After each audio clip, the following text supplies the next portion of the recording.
உயிர்த்தெழுந்த இயேசு கிறிஸ்துவின் வல்லமை ஊழியங்கள் வழங்கும் வசனப் பெட்டகம். இயேசுவே கர்த்தர். இயேசுவையே தேவன் ஆண்டவரும் கிறிஸ்துவுமாக்கினார்.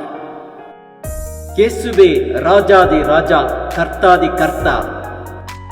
கிறிஸ்துவே மரித்தோர் மேலும் ஜீவனுள்ளோர் மேலும் ஆண்டவர். கிறிஸ்துவே போதகரும் ஆண்டவருமாயிருக்கிறார். வசனப் பெட்டகத்தின் இன்றைய தின கருப்பொருள் கனி கொடுத்தல். நீங்கள் மிகுந்த கனிகளை கொடுப்பதனால் என் பிதா மகிமைப்படுவார், எனக்கும் சீஷராயிருப்பீர்கள். கனி கொடுத்தலை குறித்ததான வேத வசனங்களை பார்க்கலாம். சங்கீதம் 1:1-2-3 வாசிக்கிறோம்.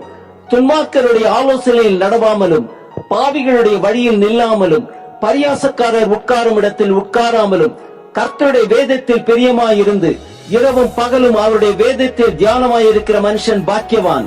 அவன் நீர்க்கால்களின் ஓரமாய் நடப்பட்டு தன் காலத்தில் தன் கனியை தந்து இலையுதிராதிருக்கிற மரத்தை போல இருப்பான். அவன் செய்வதெல்லாம் வாய்க்கும். யோவான் 15:16 வாசிக்கிறோம். நீங்கள் என்னை தெரிந்து கொள்ளவில்லை, நான் உங்களை தெரிந்து கொண்டேன்.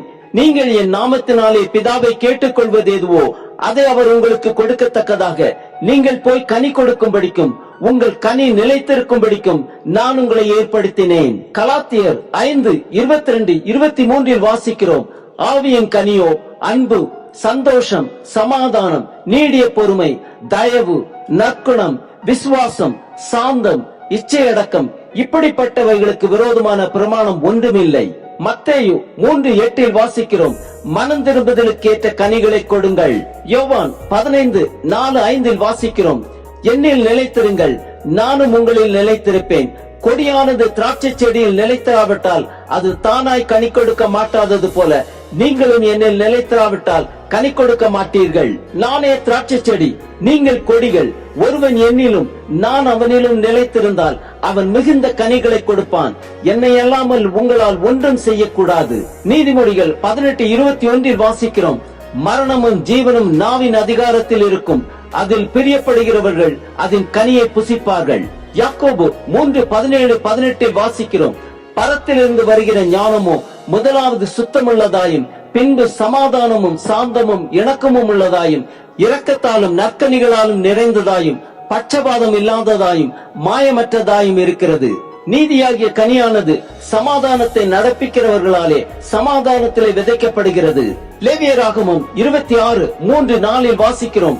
நீங்கள் என் கட்டளைகளின்படி நடந்து என் கற்பனைகளை கைக்கொண்டு அவைகளின்படி செய்தால் நான் ஏற்ற காலத்தில் உங்களுக்கு மழை பெய்ய பண்ணுவேன். பூமி தன் பலனையும் வெளியில் உள்ள மரங்கள் தங்கள் கனியையும் கொடுக்கும். எபேசியர் 5:11 வாசிக்கிறோம். கனியற்ற அந்தகார கிரியைகளுக்கு உடன்படாமல் அவைகளை கடிந்து கொள்ளுங்கள். மத்தேயு 13:23 வாசிக்கிறோம். நல்ல நிலத்தில் விதைக்கப்பட்டவனோ வசனத்தை கேட்கிறவனும் உணர்கிறவனுமாயிருந்து 100ஆகவும் 60ஆகவும் 30ஆகவும் பலன் தருவான் என்றார். லூக்கா 6:43-44 வாசிக்கிறோம். நல்ல மரமானது கெட்ட கனி கொடாது, கெட்ட மரமானது நல்ல கனி கொடாது. அந்தந்த மரம் அதன் கனியினால் அறியப்படும். முட்செடிகளில் அத்திப்பழங்களை பறிக்கிறதும் இல்லை, நெருஞ்சி செடியில் திராட்சை பழங்களை பறிக்கிறதும் இல்லை. நீதிமொழிகள் 11:30 வாசிக்கிறோம். நீதிமானுடைய பலன் ஜீவ விருட்சம், ஆத்துமாக்களை ஆதாயப்படுத்திக் கொள்கிறவன் ஞானமுள்ளவன். ஆம், கர்த்தருடைய வேதத்தில் பிரியமாயிருந்து இரவும் பகலும் அவருடைய வேதத்தில் தியானமாய் இருக்கும் போது நாம் செய்வதெல்லாம் வாக்கியம். ஆவியின் கனி கொடுத்து மனம் திரும்புதலுக்கேற்ற கனிகளை கொடுப்போம். இதில் பிதா மகிமைப்படுவார்.